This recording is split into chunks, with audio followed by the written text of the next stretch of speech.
Seperti inilah aktivitas kegiatan sosial donor darah yang dilakukan jamaah Masjid Al-Hidayah yang berada di Kelurahan Wirakarya, Kecamatan Lubuk Linggau Timur 2, Kota Lubuk Linggau.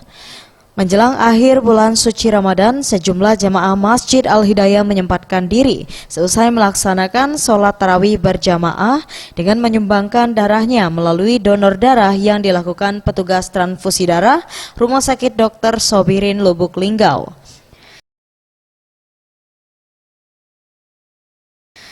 Tampak terlihat antusias para jamaah yang mengikuti kegiatan sosial donor darah ini. Hal ini lantaran tidak biasanya kegiatan donor darah digelar di bulan suci Ramadan dan langsung di masjid.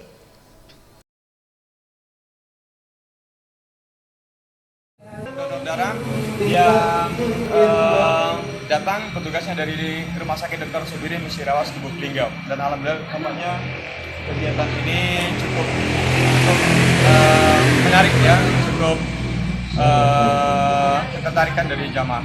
Jadi kita lihat beberapa dari jamaah mengikuti donor darah ini yang karena ikut peduli dengan keadaan bank darah kita yang sangat tinggi sekarang. Sementara itu, pengurus Masjid Al-Hidayah mengaku kegiatan donor darah ini akan terus dilakukan setiap adanya momen hari besar keislaman lainnya. Tim Liputan, Sriwijaya TV.